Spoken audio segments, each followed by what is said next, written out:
We're here today to talk about reality. See, this is the rally for reality. The reality that no child is born into the wrong body. The reality that if a parent doesn't want their child to be called by a girl's name, then guess what? That's their right.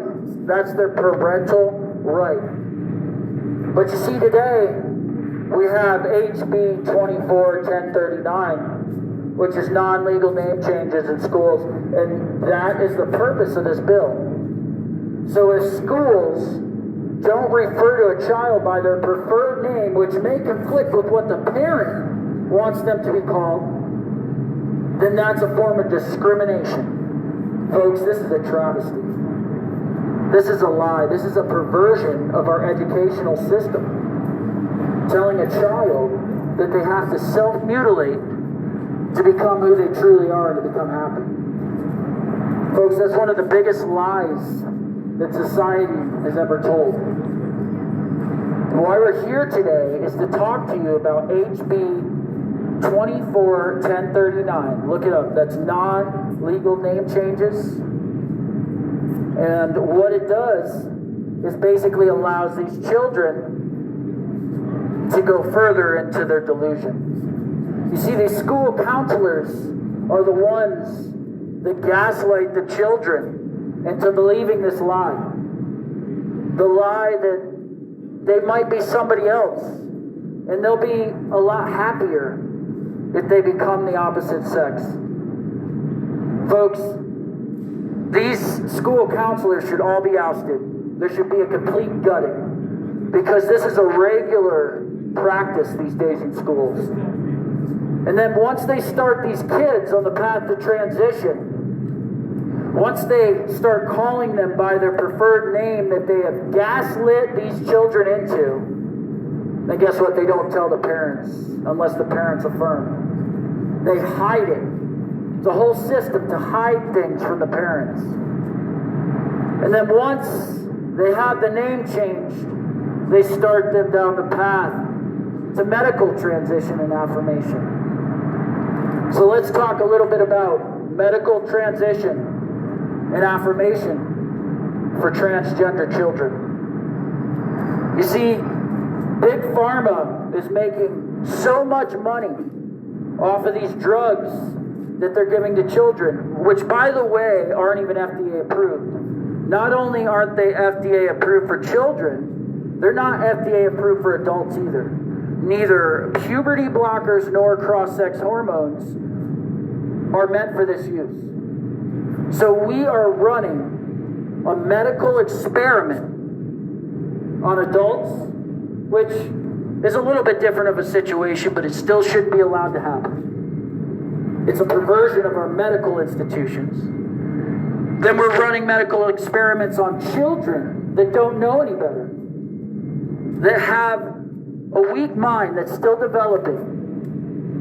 And as adults, people are perverting that mind, trying to get them to root themselves in a lie and in perversion. That's what's happening. So they start them on these puberty blockers when they're young, because the cross-sex hormones come later after puberty.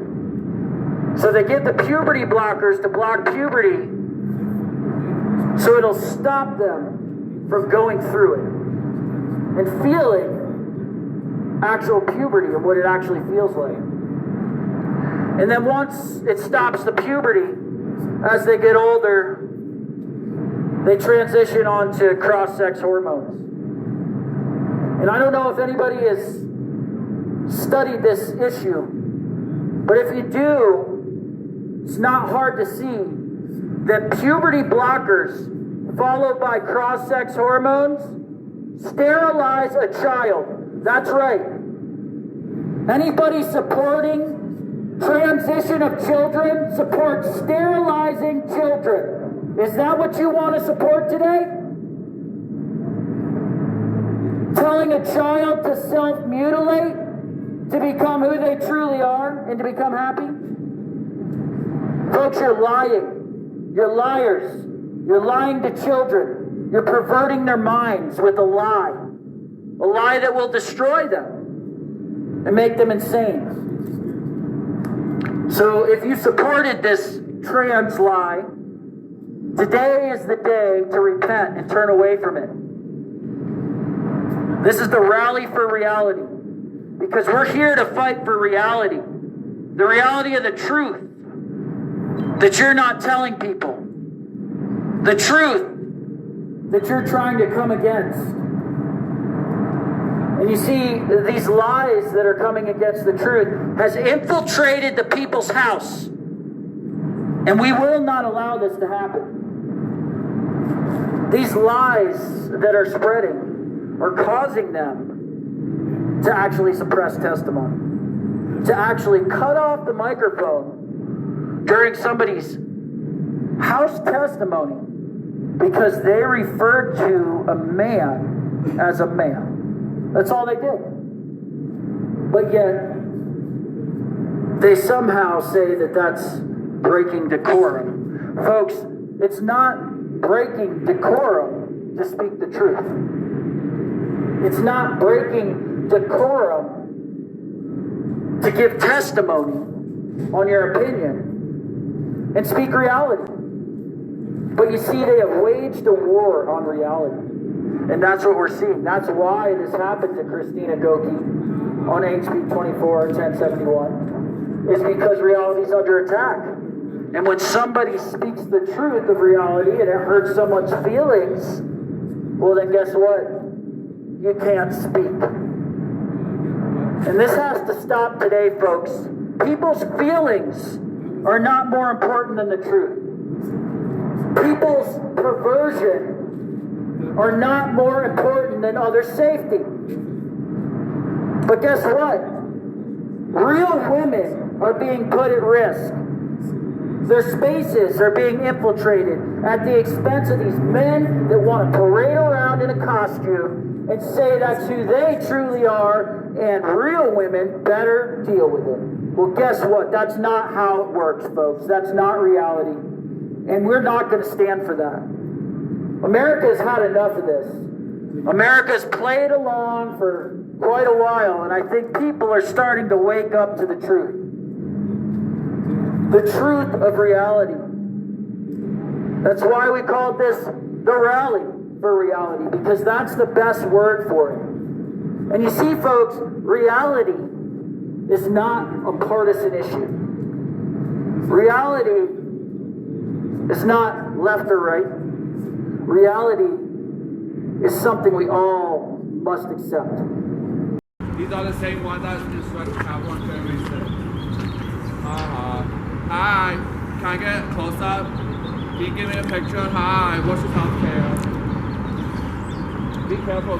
Sure, now's your chance for a close up. What do you have to say? That you're a faggot. Here we go. Christina, you jackass. Go back to your closet, dumbass. Why don't you quit stalking Christina? Oh, it's not stalking, it's called public, dumbass. It's called you post on Twitter, you stupid faggot. And I hope Christina gets fucked up.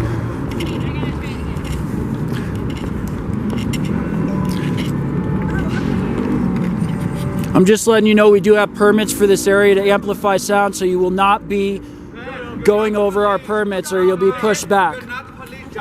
No, they've already told me. I'm not going to ask for them to push you back, but if it becomes a problem, I will.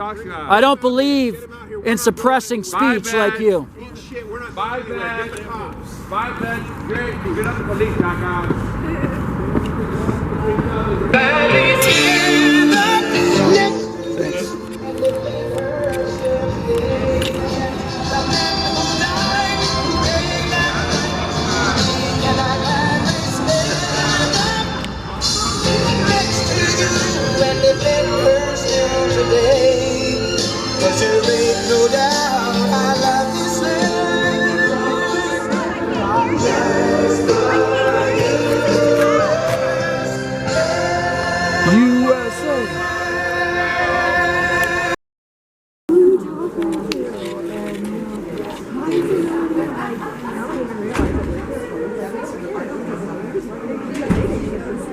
I come to you as someone who works primarily with trans people needing support in navigating a homophobic and transphobic world, whether they're looking to us for support and advocacy or for legal services.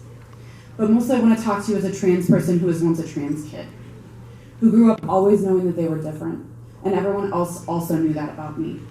I was bullied throughout my entire educational time, including by my teachers. I was outed coercively by lynched Barbie dolls being hung from my locker when I was 12 years old.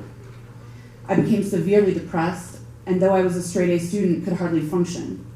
I was beat up by the high school football team and eventually dropped out of high school because that was the safest thing for me. Years later, I still struggled with the impacts and was actually diagnosed with PTSD because of the transphobic bullying that I experienced. The thing that worked for me, though, was that I had a trans family that found me when I dropped out. And because of that, because my name, my pronouns, and my community affirmed me, I was able to defy every statistic. I went to college when I was 16 years old. I've gone to law school. I'm a parent of 5 children. I've co-founded a social justice organization. And I did that because I found acceptance. I found safety in my community, and I was affirmed as a person. I want to ask you to vote yes on this bill as a parent, as a co-parent with an educator myself, because honoring someone's name takes nothing from any of us. It only gives something to that person. I turned 38 years old yesterday. That makes me a trans elder in my community, because trans kids don't get to grow up to be adults. This is your chance to change that. I ask you to vote yes. Committee, I appreciate you hearing me today. My name is Kasia Davis. I come to you today as a concerned citizen from Douglas County, and I respectfully ask that you say no on this bill. As an evangelical Christian, I believe that every person is fearfully and wonderfully made by God, and that our identities are rooted in His design for us. I also believe the importance of compassion and respect for all individuals, including those that struggle with gender dysphoria. I'm deeply concerned, however, that this bill is not in the best interest of our children. This bill may unintentionally be affirming a delusion that could ultimately harm the child. Studies, like we've already heard people say today, have shown that the vast majority of children who experience gender dysphoria will eventually outgrow it. If, and that's a big if, they are not encouraged to transition socially or medically. In her book, Irreversible Damage, Abigail Schreier points out that there are many problems with the affirmations, to social transition. I recommend the book, but I would like to point out that there are over 20 pages of well-annotated studies. They're fantastic. What she points out, and I don't have time to share the statistics, is that this is a social contagion. It is affirming that by affirming the delusion, we're adding to it. We're adding to the problem. According to the National Institute for Mental Health, the brain is still developing in the 20s. The prefrontal cortex is still forming. This is the area of our brain that helps us with planning, prioritizing, and decision-making. This bill gives the power to the students to make that permanent choice. Well, I'm sure they could change it again. But there is no qualifier on the student, but I'm sure that age is well below 20. I will say that in closing, I did not feel comfortable coming here today. As a Christian, I don't want to be persecuted, I don't want to be called hateful and bigot, and that is what typically happens. It becomes a personal attack when we have a difference of opinion. I will say also that a teacher who supports and tells an anorexic child that they are fat would be rebuked. We all would agree that would be right. But if that is true, if we hold to that same thing, why are we not doing that with this delusion? These children that are struggling and having difficulties, I suggest that maybe it isn't in their best interest. I ask you to vote no on this. Thank you. Thank you, Madam Chair and members of the committee, for the chance to testify today. My name is Stephanie Vitale, and I'm here today representing myself to uplift an important perspective, and that is the lived experience of being the parent of a gender-questioning child. I see this as a critical component missing from this bill's intention in helping to support our gender-diverse youth. Long story short, I had to cut my testimony because it went from 3 minutes to 2 minutes. My child was out at school. We were not aware at home. My child accidentally outed themselves to us at home, and chaos ensued. The outcome of this secrecy that had lasted several months was difficult on our family, as we had watched our child struggle but didn't know why, because we did not have all of the information needed to best support them. But most importantly, it had been an unnecessary burden on our child that they had been carrying alone. Even though they had school support, in reality, it was no comparison to the understanding, love, and support of us, their parents. We worked hard over the next several months to regain our child's trust, even though we had done nothing wrong as parents. Today, I'm so happy and grateful to say that our family is in a much better place now, and my child feels fully secure in knowing that they are valued and loved, no matter what they may face in life, and that we are all in this together. I share this story because I'm terrified to think that other loving families like mine, and most importantly, minors like mine, may never get the same opportunity to heal together. Even one Colorado Executive Director, Nadine Bridges, says parents do have the right for their specific child to make whatever decisions they deem best for that young person. But how can parents do that without all the information and all parties working together to ensure their individual child is best supported? All we have to do is look back to when we were teenagers to know that teenagers don't like to tell their parents everything, especially when they are in distress or think they may be in trouble. Yet it is exactly in those moments of distress that loving parents would do anything to help our children, even if that child may be scared to tell us why in that moment. There can be no true progress without complete honesty at all levels of child support systems. We cannot claim to be inclusionary when we exclude the most important aspects of a child's mental health and well-being, their parents. And we cannot in good conscience exclude parents from this process of saying it's truly in the best interest of the child. Please do not be complicit in unintentionally harming family systems and vulnerable youth by mandating that critical information be hidden from loving parents. Our family is no different from most families in this situation. Thank you. Thank you very much. A lot of the homeless youth are identifying as LGBT because they're thrown out of their house. There's a real fear, and when they go to school and they're at school a lot, they want to just feel like they have a safe place to be themselves and to use the name or the pronouns that they want to use to make them feel like themselves. It's a place for them to be themselves without judgment, and most of the students around them are not judging them. The way that things have evolved over time with school is that a lot of kids are identifying as LGBT because they feel like they're safe to do it. And that's a good thing. Being yourself, presenting yourself as yourself, that's empowering. And when you are empowered, you can do better in your studies. You can do better with yourself because you have confidence, and that confidence comes forward. I was just talking to somebody not too long ago, and I said, I don't think that I would have been able to run those first in the nation bills that a lot of people really like on right to repair had I not come out and had the confidence in myself to be myself to do those things. And that's what we're trying to encourage, is to give those young people the power inside of them when they feel like themselves, to be themselves, and that is a really powerful thing for them to do. I want to thank Representative Hill. She's done a lot of work on this bill. I kind of am preoccupied by a lot of other things on my plate, and because of the committee that I wasn't on, I'm on this bill because this is a bill about trans students, and I wanted to make sure that they saw me here to lead the charge with Representative Hill together to show them that this is a really important issue for them. This is an important issue for the students, and we want to see this through to completion for them because it's the right thing to do. So. Thank you. Thank you. I just wanted to take the opportunity to say thank you for bringing this bill as well. This is not necessarily a closing piece, but I do want to maybe reaffirm or echo what I heard about being able to listen to young people who bring us bills for us to think through.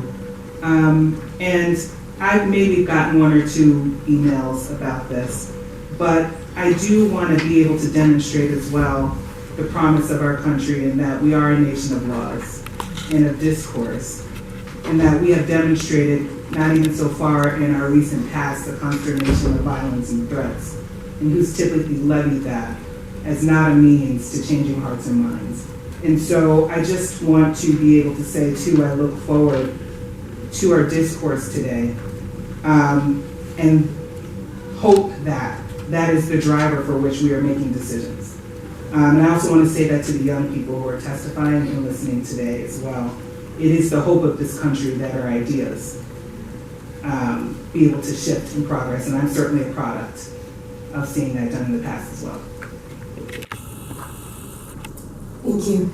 And I'm going to read what I read earlier today, but a lot of you were not here then. So this is just a reminder of how today will run. To make this committee hearing run smoothly, each person's testimony will be limited to 2 minutes each.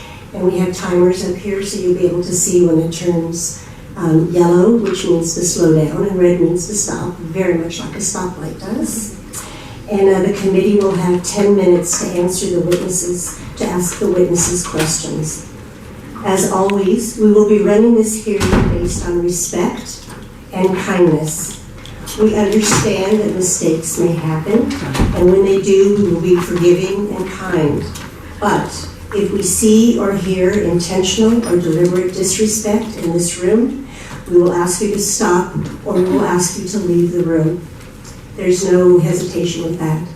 There is no cheering, clapping, anything from the crowd in the committee hearing room. This is the people's house where we listen, hear, and understand. So I just ask all of you to respect that. Thank you. Okay, we are starting off with our first round of things. So we have Elizabeth. My name is Megan Taylor, and I'm a high school student from El Paso County. I serve on the Colorado Youth Advisory Council representing Senate District 12. However, I am testifying today on behalf of myself as an individual. Through this council, I wrote, along with 2 other friends, the original bill proposal for this bill now in front of you and initiated the process of this bill's becoming. I have spent roughly the last year and a half working on this bill and the last few months in correspondence with these wonderful representatives that we heard from earlier completing stakeholder work. I'd like to share with you a short story of why this bill is here before you today. When I was 12, I had a friend who wanted to kill himself. They didn't feel they had support or love for their identity from anyone in their lives. They didn't feel like they were a person or an individual or a child with a real life ahead of them, and they felt like that was their only option to make it better. What do you do when someone so close to you tells you that? This bill is for my friend and for anyone who has felt the same way that they did. Transgender youth that live in environments where their chosen names and pronouns are respected attempt suicide at half the rate of transgender individuals whose chosen names and pronouns are not respected. The goal of this bill, as brought up before, is not one of deceit, it is not one of malice. This bill is truly from a place of love, care, rights, and respect. This bill is for the youth who need to live, and this bill is for the parents and guardians. This bill is for the parents and guardians who are fighting for their children, as is their absolute right. We are granting them the right to give their children in their schools the lives and the respect they deserve. This is not a bill that fights the rights of parents. We are strengthening it. We are strengthening it so parents have a standardized way to ensure that their students can have the same school day as their peers, so that these children can go to school, make friends, and live as normal people as they absolutely deserve to. Queer people and youth are here, they are everywhere, and they deserve this baseline respect given to those they share spaces with. Thank you. Thank you very much. Welcome. Thank you, Madam. Thank you, Madam Chair. And members of the committee, thank you for the opportunity to present today. My name is Axton Juno. I use he, they pronouns, and I'm representing myself. I'm 18 years old. I am in high school still, and that's why this is so important to me.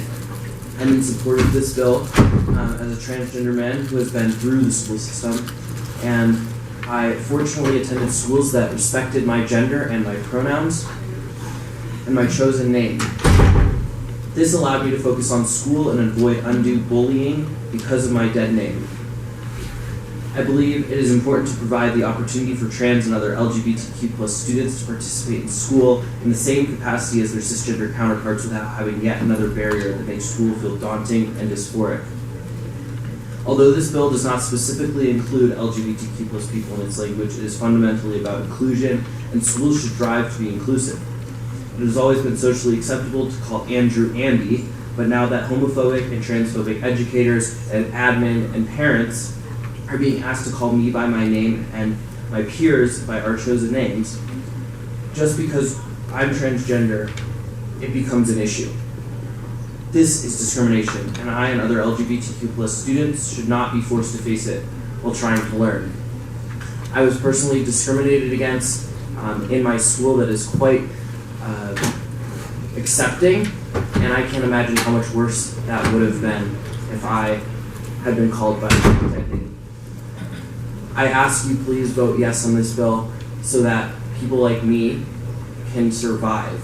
Surviving middle and high school is the only thing we're focused on right now. And by being called our dead names, you are killing us. Thank you. My name is Thea Morton, and thank you, Madam Chair and members of the committee for hearing me today. Name changes in Colorado cost approximately $400. The process includes a handful of steps to do, including, and not limited to, fingerprinting, going in front of a judge, and publishing. Students across the state change their names for various reasons, and all this bill does is protect trans students' rights to change their name as well. Mr. Shannon Johnson said that 80% of trans people detransition. This is fundamentally untrue. According to AP News, across 27 studies and 8,000 teens and adults, only less than 1% of trans people actually detransition. However, life-saving surgeries have much higher regret rates, and this is a life-saving surgery. This is life-saving. This is actually called and referenced as social transition. But social transition is a fundamental part of being a trans person and has fundamental effects on the LGBT community. Social transition is 100% reversible. But what's not reversible? The fact that my best friend is dead. Our school was so intolerable for trans students that she felt she could never come out because it would just be putting a target on her back, and it did. It put a target on my back when I came out. I got my nose broken by a basketball that was thrown at my face. If this bill were in place, preventing teachers and from telling her parents that she would still be alive, this bill saves lives. There are no downsides to this bill. This bill gives students the agency and protection that they deserve, and as legislators, it is your duty to protect your constituents. The only vote on this bill that accomplishes that is a vote in affirmation. Thank you for hearing me. Thank you very much for your bravery, and a special thanks to Axton, who was in my civics class in the fall. I'm so proud of you for being here. Well, thank you. Anybody else? Okay, thank you all very much for coming today. We do appreciate it. Thank you up there too. Thanks. Thank you. My name is Shannon Johnson, and I'm representing myself. To prove a point, when I signed up for this committee, I put he, him pronouns, and I also have a unisex name. This wasn't honored by the committee, so this goes to prove in the future how confusing this can be for schools. And also a little bit about my past, because I am an autistic female who also happens to be bisexual. I have attached to you in my emails a list of over 36 scientifically peer-reviewed journal articles that outline the harm of gender ideology and transitioning. I hope that if this body believes in science as they claim to do, you will take the time to review these attached journal articles to my testimony. Additionally, this bill is an attempt to further circumvent parental rights and authority. Parents are the primary stakeholder in a child's education and well-being. This is an overt attempt by the state of Colorado to strip parents of the right to raise their children in a manner that they see fit. We stand with parents and demand that the government recognize the limited scope of their authority. It is not up to the state of Colorado to raise children, nor is it the right of the state to tell parents how to raise or educate their children. We urge every member on this committee to search within themselves, to do the right thing, and make the ethical choice to vote no on House Bill 24-1039. There is no such thing as a trans child. Affirming reality, not discrimination, and usurping parental authority is nothing to be proud of. This bill will put children in jeopardy. It is a futile act of revolution against reality and will destroy generations if passed. The most vulnerable members of our society, children who are in their impressionable youth and trusting years, are most liable to be sold into religious fantasies. Except that in this particular cult, they will pay with their identities and their health level, obliterating any semblance of functionality for the rest of their classmates. And for what? As well-meaning as you may be, you cannot comfort a person by condemning them. Despite the rabid assertions of religious fanatics, there was absolutely nothing affirming about telling a kid that they were born in the wrong body. What a horrifically hurtful thing to do. This bill isn't about mercy. It's political grandstanding in order to virtue signal to a base of religious extremists. When you declare war in reality, you destroy lives. But the evils of this nonsense bill don't end there. It is a direct violation of the First Amendment. The APA's DSM-5 officially diagnoses the condition of gender dysphoria as a mental disorder. This bill puts the government's proverbial gun against the heads of actually non-insane people, forcing them to play along with what is officially defined as an act of madness. But this bill doesn't just attempt to violate reality, it also seeks to violate the sacred bond between child and parent by creating a realm apart from reality, now called the classroom, where the teacher can cultivate a life for any and every kid that is in direct opposition to the values and designs of that child's parents. There is another group of people who use the exact same tactics, and they're called human traffickers. And whatever the intentions of the sponsors of this bill, isn't actually about medical care, it's about religion. It has far less to do with forming law than it does with forcing conversions. Change the compelled language proposed in this bill from names to Christian prayer, and you will see it in the light of its appropriate nature. For the sake of your own sanity and for political careers, stop this war in reality. Representative Vigil and Senators Winter and Marchman, this bill will destroy lives, is a violation of the human right to free speech, and will be an embarrassment to the record of anyone who supports it. Myself as a parent. However, it should be noted that I'm also the vice chair on the board of directors for New Summit Charter Academy, a District 20 charter school in Colorado Springs. The board of directors, administration, and many parents are concerned with the ramifications of this bill. Most importantly, New Summit Charter Academy places a great deal of emphasis on parental rights. Simply put, parents are always involved in major decisions regarding their children. That is their right as parents. And this bill completely decimates that relationship between schools and parents. As a taxpayer-funded public school, we do not pretend to have special authority over children that parents do not have. In this entire 6-page bill, the word parent is only mentioned one time, and that's just for notification with no actual recourse between the parent and the school. We as a school board oppose this bill in the strongest terms possible. Now that was my prepared statement as a board member. This is my statement from the heart as a parent. Names have meaning. I gave my children their names. I was there when they were born. I was there when they said their first words and took their first steps. I was there on their first day of school, and I will be there on their last day of school. God willing, my children will be by my side as I lay on my deathbed and take my last breaths on this earth. None of you here will be. You do not care more about my kids than I do. So I ask you, please stop putting yourselves, the government, in between us parents and our children.